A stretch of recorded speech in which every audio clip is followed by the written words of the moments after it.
When you look in our backyard, do you see just trees, or can you read their stories? The hemlocks, they're throughout the forest, but they're all down low in the understory. There are no big hemlocks. Why not?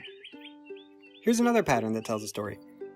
When we dig a hole anywhere in our yard, it just keeps going as far as we can reach through that nice soft soil that our garden loves, and we find no rocks. We can't find rocks in our yard, but if we take a walk up the hill behind our house, within 20 seconds we start passing lots and lots of rocks. In fact, there's a whole series of stone walls up there made of rocks. We can't avoid rocks.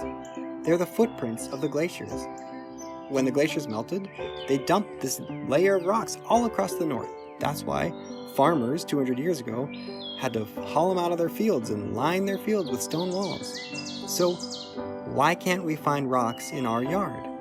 Well, in this region, when the glaciers melted, the valley below filled with a big glacial lake.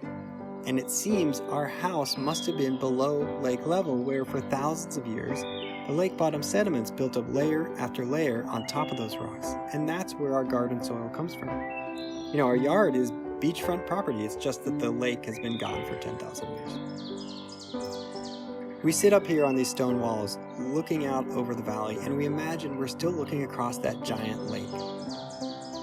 The lack of small rocks in the stone walls tell us that the farmers probably weren't tilling the soil. This was probably sheep pasture. I would have done the same thing, keep the crops down in our yard and the sheep up here. Up here, in these rocky, acidic soils under the pines, it's a much better place to forage for partridge berries than to plant a garden. Up here, the hemlocks are all in the understory, just like in our yard. And this is the classic story of forest succession. When the pasture was abandoned, the winged pine seeds flew out across the field, and the pines grew up straight and fast and tall. And the thing about pines is they love the sun, and the seedlings can't survive in the shade of a forest. Hemlocks, though, are slow-growing, long-lived, and they love the shade. So they sit in the understory waiting for the pines to die, waiting to turn this into a hemlock stand. And this middle layer of birches by these stumps tell us that a few decades ago someone cut some of the pines, making gaps in the canopy where the birches love to grow. So these layers in the forest, they tell us about the past, they tell us about the future. And the soils tell us about an even deeper past. And it all tells us, where to find the partridge berries, where to plant our garden, where to find the bobcats and fishers. And if decision makers had this level of awareness, I think we'd be better at conserving our landscapes.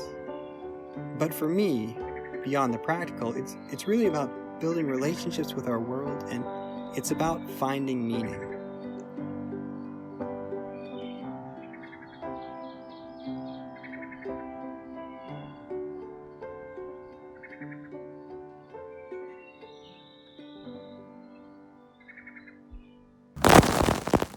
And if we lose your phone, then we lose your phone.